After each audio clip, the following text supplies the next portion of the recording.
प्रभु यीशु ख्रिस्त में मेरे प्यारे भाई और बहनों, आज हमारे मनन चिंतन का विषय है प्रार्थना की शक्ति। क्या प्रार्थना में शक्ति होती है? क्या जब हम किसी निवेदन के लिए, किसी व्यक्ति के लिए प्रार्थना करते हैं तो क्या वह प्रार्थना वाकई में शक्तिशाली है? क्या प्रार्थना का असर होता है? आज हमने ये विषय इसलिए लिया क्योंकि आज हर एक व्यक्ति ने इस प्रार्थना को एक कमजोर शस्त्र के रूप में समझ लिया है कि प्रार्थना से कुछ नहीं होता, प्रार्थना करना टाइम वेस्ट है, प्रार्थना के लिए किसी के पास में समय नहीं है, उनके पास में अन्य चीज के लिए समय है लेकिन प्रार्थना के लिए नहीं है। पार्टी करने के लिए समय होगा लोगों के पास में, प्रार्थना करने का समय नहीं है। क्यों हमने आज ये विषय लिया? आज हम देखते हैं बहुत सारे परिवारों में प्रार्थना की कमी है। प्रार्थना ना होने की वजह से वह कलीसिया से दूर होते जा रहे हैं। प्रार्थना की कमी की वजह से उनके परिवार में आशीषें नहीं है, बच्चे माता पिता का नहीं सुन रहे, पति पत्नी के रिश्तों में दरार आ गई है, माता पिता के बीच में रिश्ते में कड़वाहट आ चुकी है। बहुत सारे परिवार ऐसे हैं जिनको बच्चों का वरदान नहीं है, बहुत सारे परिवार ऐसे हैं जिनको शराब ने दबोच रखा है, बहुत सारे परिवार ऐसे हैं जिनको बीमारियों ने दबोच रखा है, बहुत सारे परिवार ऐसे हैं परिवार में बच्चों की पढ़ाई में, उनकी नौकरियों में आशीष नहीं है। वह कमाते हैं, पढ़ते हैं लेकिन याद नहीं रहता, उन्नति नहीं कर पाते। इनके पीछे कारण क्या है? अक्सर क्या होता है मेरे प्यारे भाइयों और बहनों, हम सोचते हैं कि जो समय मैं प्रार्थना को दे रहा हूं वही समय मैं अन्य चीज को दूं। ये जो सोच है ये इंसान के मन में शैतान डालता है। शैतान नहीं चाहता कि आप प्रभु के वचन को पढ़ें, क्योंकि शैतान को हर एक वचन मालूम है, क्योंकि वह प्रभु की परीक्षा लेता है। आप लोगों को नहीं मालूम होगा लेकिन शैतान बार बार कहता है लिखा है, लिखा है, लिखा है। सन्मति अध्याय 4 वाक्यांश 1 से 11 ईश्वर की परीक्षा लेता है शैतान। वहां पर लिखा है, वहां पर लिखा है, वहां पर लिखा है। क्या लिखा है? वचन लिखा है। हर परिस्थिति का सामना करने के लिए, हर एक चीज की आशीष के लिए, परिवार में शांति के लिए, परिवार में बच्चों के वरदान के लिए, परिवार की एकता के लिए लिखा है। लेकिन वह लिखा है वह कोई नहीं पढ़ता है, वह लिखा ही है सिर्फ, उसको खोलकर हम कोई प्रार्थना नहीं करते हैं। प्रभु ने कहा है कि मनुष्य रोटी से ही नहीं, ईश्वर के मुख से निकलने वाले हर एक शब्द से जीता है। लेकिन आज मेरे प्यारे भाइयों और बहनों, आज हम उस ईश्वर के मुख से निकलने वाले एक शब्द पर भी विश्वास नहीं करते। ईश्वर से पूछते नहीं है कि प्रभु आपकी इच्छा क्या है मेरे जीवन के लिए, मेरे परिवार के लिए, मेरे पति के लिए, मेरी पत्नी के लिए, मेरे रिश्ते में क्या कमी है प्रभु? क्या आज हम हर जरूरत के लिए सही तरीके से प्रार्थना करते हैं? नहीं मेरे प्यारे भाइयों और बहनों, हम जब प्रार्थना करने बैठते हैं ना, हमारे अंदर बहुत सारे भार होते, बोझ होते हैं, बहुत सारी चिंताएं, अशांत मन होता है। हम उस मन को लेकर प्रार्थना करते हैं। क्या आपका ईश्वर के साथ में जुड़ाव होगा? क्योंकि आपका ध्यान उस परिस्थिति में, उस जो प्रॉब्लम चल रही है उसकी ओर आपका ध्यान लगा रहेगा। क्योंकि शैतान कभी नहीं चाहेगा कि आपका ध्यान प्रभु की ओर लगे, क्योंकि प्रभु का वचन कहता है प्रभु की ओर दृष्टि लगाओ, आनंदित हो, तुम फिर कभी निराश नहीं होंगे।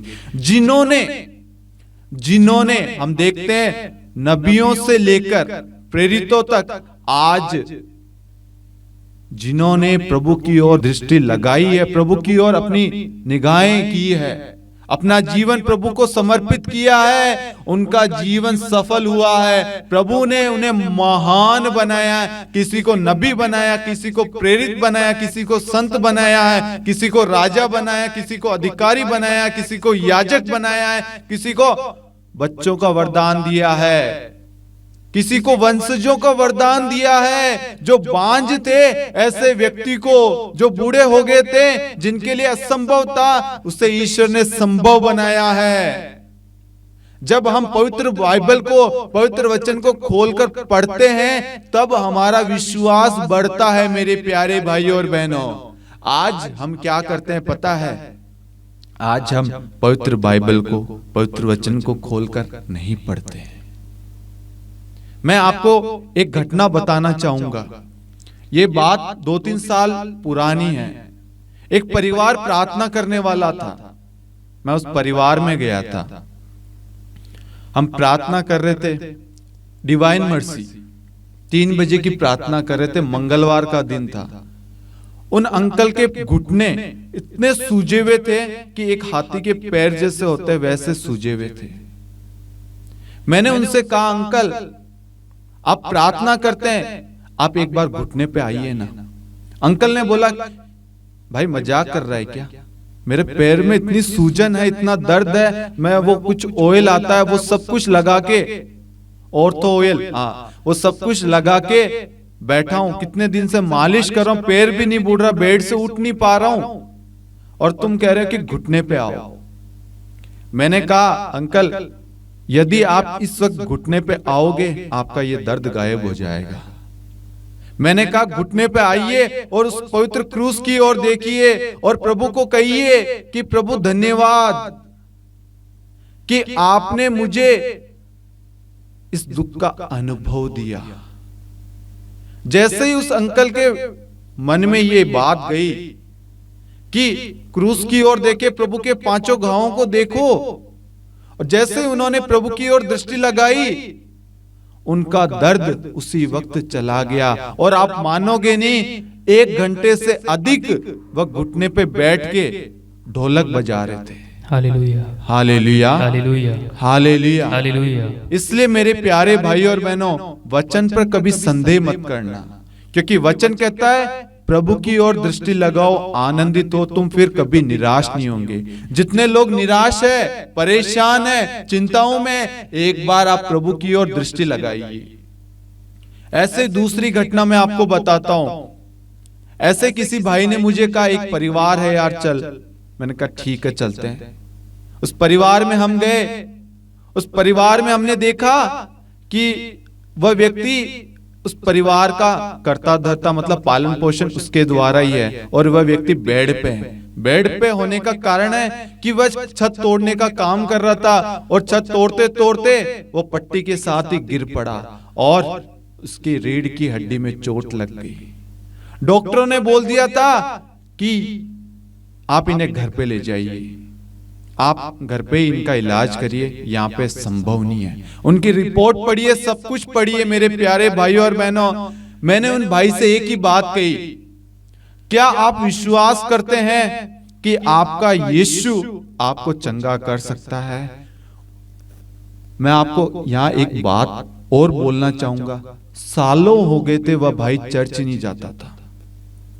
मैंने उनसे एक ही बात कही, क्या आप प्रभु की ओर दृष्टि लगाएंगे, प्रभु पर विश्वास करेंगे? 40 का समय था। मैंने कहा, क्या आप चर्च जाएंगे? क्या आपका परिवार तैयार है? वह एक कैथोलिक परिवार है। तो मैंने कहा, क्या आप तैयार हैं? उनके परिवार के सदस्यों से पूछा, क्या आपको विश्वास है कि आज यीशु हमारी प्रार्थनाओं को सुनेगा? उन्होंने कहा, हाँ। प्रभु ने मुझसे कहा, और मैंने उनको कहा कि आप इस 40 काल में चलने लग जाएंगे, और आप मानेंगे नहीं, जो व्यक्ति बेड से उठ नहीं सकता था, करवट नहीं ले सकता, रीढ़ की हड्डी में गैप था, जिसको उठाने के लिए 4-5 लोग लगते थे, बेड पे ही टॉयलेट फ्रेश होते थे, खाना कुछ नहीं, गर्दन भी इधर से इधर नहीं हिला सकता था, वो व्यक्ति 2 दिन में कंधे के सारे बाथरूम जाने लग गया, और 10 दिन के अंतराल में वह व्यक्ति अकेला लकड़ी के सारे रोड पर चलने लग गया, और 1 महीने के अंदर वह काम पे जाने लग गया। Hallelujah, hallelujah, hallelujah, hallelujah. ये मैं क्यों बता रहा हूं? क्योंकि जब हम किसी व्यक्ति के लिए प्रार्थना करते हैं, किसी व्यक्ति के लिए मध्यस्थ प्रार्थना करते हैं, किसी के लिए हम निवेदन चढ़ाते हैं ईश्वर को, आपको विश्वास होना चाहिए कि आपका ईश्वर वह कर सकता है, वह करता है।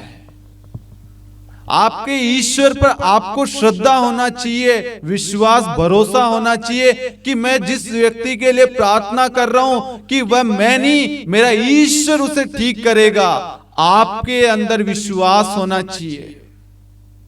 आज बहुत सारे परिवार के लोग क्या करते हैं, अपने बच्चों के लिए प्रार्थना नहीं करते, उनकी नौकरी के लिए प्रार्थना नहीं करते, उनकी पढ़ाई के लिए, उनकी प्रज्ञा विवेक के लिए, उनकी सद्बुद्धि के लिए, उनके आशा में भविष्य के लिए, उनकी उन्नति के लिए प्रार्थना नहीं करते।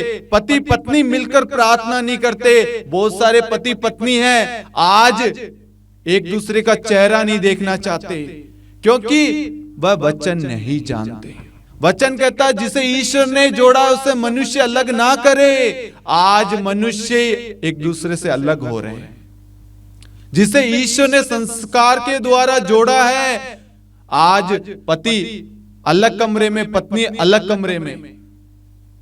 आज हो क्या रहा है, आज हम सब कुछ उनसे सीख रहे हैं, उनसे सीख के बच्चे शादी नहीं कर रहे।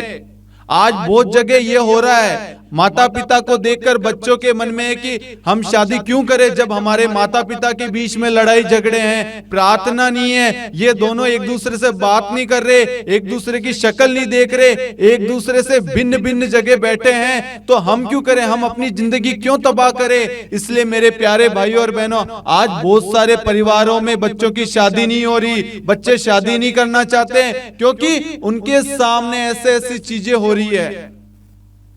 यदि उस परिवार में प्रार्थना होता, वह परिवार अलग नहीं होता।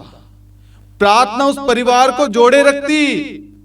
आज हम इसी विषय पर मनन चिंतन करेंगे कि प्रार्थना कैसे कार्य करती है, प्रार्थना कैसे दूसरे व्यक्ति को सामर्थ्य बल प्रदान करता है। इसलिए हम निर्गमन ग्रंथ अध्याय 17 वाक्यांश 8 से लेकर 13 पढ़ेंगे। वचन इस प्रकार है, अमालेकी लोगों ने आकर रफीदीम में इजराइलियों पर आक्रमण किया। मूसा ने योशुआ से कहा, अपने लिए आदमी चुन लो और कल सुबह अमालेकियों से युद्ध करने जाओ। मैं हाथ में ईश्वर का डंडा लिए पहाड़ी की चोटी पर खड़ा रहूंगा।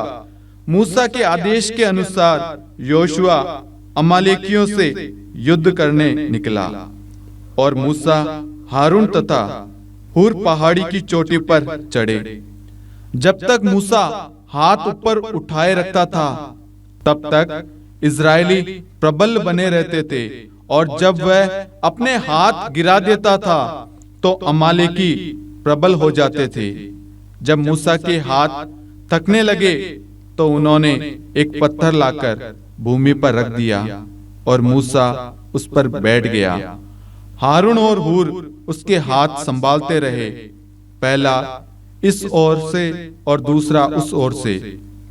इस तरह मूसा ने सूर्यास्त तक अपने हाथ ऊपर उठाए रखा।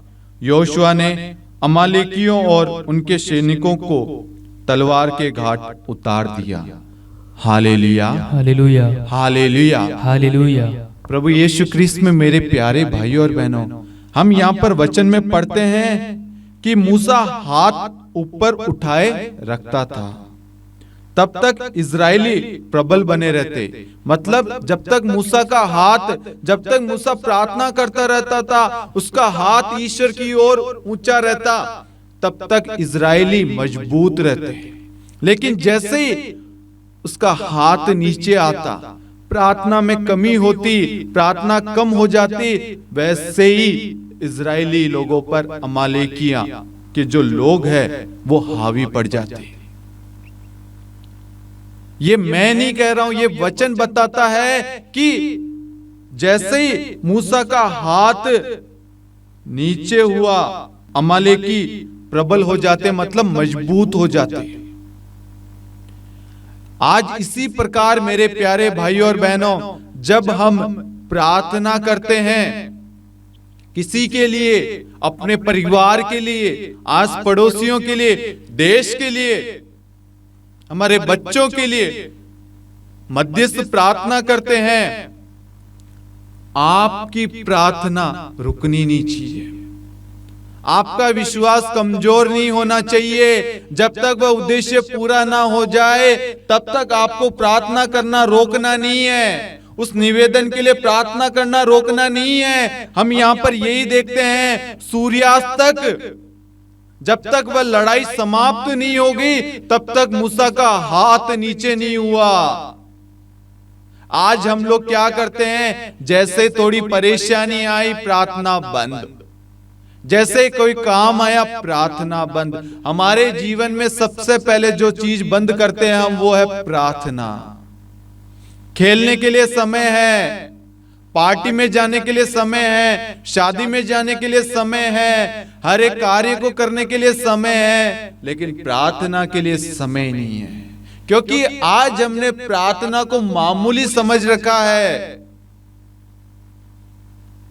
मेरा विश्वास है कि जब जब हम टूटते हैं तो हमें वचन याद आना चाहिए, लेकिन हमें वचन याद नहीं आता है। वचन आपके मन में आना चाहिए उस परिस्थिति के लिए, उस निराशा के लिए, उस प्रॉब्लम के लिए वचन तुरंत याद आना चाहिए, ताकि वचन कार्य करे। प्रभु का वचन कहता, आकाश और पृथ्वी टल जाए तो टल जाए, परंतु मेरे शब्द नहीं टल सकते। ईश्वर का शब्द मतलब आप जो प्रार्थना कर रहे हैं वह नहीं टल सकती। प्रार्थना हमेशा सफल ही होती है। जब तक मूसा का हाथ ऊपर रहा, हम देखते क्या हुआ, इजरायली जनता मजबूत बनी रही। जैसे उसका हाथ नीचे हुआ, अमालेकी लोग उन पर हावी हो गए। आज ऐसे ही है। आज ईश्वर हमें यही बताना चाहता है, आज ईश्वर हमें यही समझाना चाहता है कि बेटा और बेटी, तुम्हारे जीवन में सबसे बड़ी कमजोरी यही है कि तुम जल्दी हार मान जाते हो, जल्दी निराश हो जाते हो। आज आप पढ़ाई करते हैं, किताब खोलते हैं, आप थोड़ी देर प्रभु से प्रार्थना करें, प्रभु मैं इस वक्त इस पढ़ाई के लिए, इस समय के लिए आपको धन्यवाद देता हूं। मैं आज जो पढ़ने जा रहा हूं प्रभु, आप मुझे याद रखने की क्षमता देना, प्रज्ञा विवेक सद्बुद्धि ज्ञान प्रदान करना, क्योंकि हमारा ईश्वर प्रज्ञादाता, प्रज्ञा का स्रोत है। वह हमें विवेक ज्ञान देता है। प्रभु का वचन कहता, अपना मुंह पूरा पूरा खोलो ताकि मैं उसे भर दूं। आज हम अपना मुंह पूरा पूरा खोलते ही नहीं है, ईश्वर से मांगते ही नहीं है। हाँ मेरे प्यारे भाई और बहनों, आज हमारी प्रार्थना की कमी की वजह से हमारे जीवन में ये सारी परेशानियां आ रही है। मैं आपको कहूंगा, यदि आपने सच्चे दिल सच्चे मन से 2 मिनट भी सच्चे मन से प्रार्थना की, आपका जीवन बदल जाएगा। आपको कोई भी निराशा, कोई भी परेशानी छू नहीं पाएगी, कोई भी बंधन आपके घर में नहीं आ पाएगा। आपकी प्रार्थना द्वारा आपके परिवार का उद्धार होगा। आज मैं आपको बताना चाहूंगा, बहुत सारे परिवार में ऐसा है कि परिवार के बहुत सारे लोग प्रार्थना नहीं करते, लेकिन एक व्यक्ति उस परिवार में है जो प्रार्थना करता आंसू बहाते हुए। आज उस भाई उस बहन की प्रार्थना द्वारा, उसके आंसू बहाए हुए प्रार्थना के फल द्वारा वह परिवार बना हुआ है। नहीं तो कब का वो परिवार बिखर जाता, कब का वो परिवार टूट जाता। उस परिवार में उस प्रार्थना ने उनको जोड़े रखा है। चाहे एक दूसरे से बातचीत नहीं हो, चाहे एक दूसरे की शक्ल नहीं देखते हो, एक दूसरे से रिश्ते नहीं रखते हो, लेकिन उस प्रार्थना ने उन परिवार को उस 4 दीवारी में एक रखा है। प्रार्थना को हम मामूली ना समझे। मैं आपको बताना चाहता हूं, मेरे को एक भी वचन याद नहीं रहता था।